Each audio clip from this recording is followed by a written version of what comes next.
Baik, Assalamualaikum warahmatullahi wabarakatuh. Hari ini kita akan buat minyak daripada minyak biji sawi yang akan dimasak bersama dengan bawang putih yang diletak dalam sudut ya.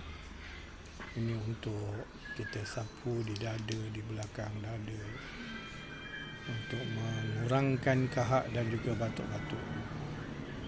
Ini kita akan buka api dan kita akan letakkan minyak biji sawi di atas satu sudut. Kita tumbuk dulu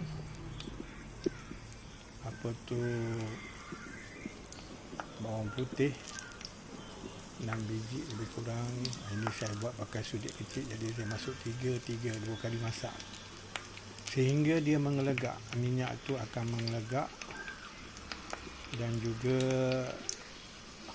bawang putih, pati khasiat daripada bawang putih itu akan dikeluarkan.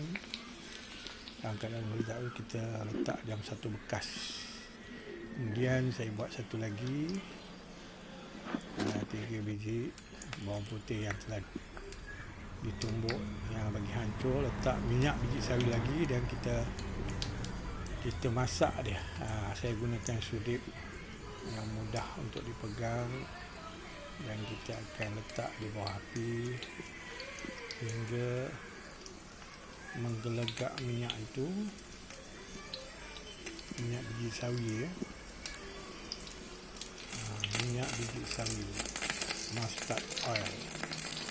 Ini ada minyak dia semua menggelegak tumpah, itu menyebabkan percikan api seperti kita masak sate dan sebagainya.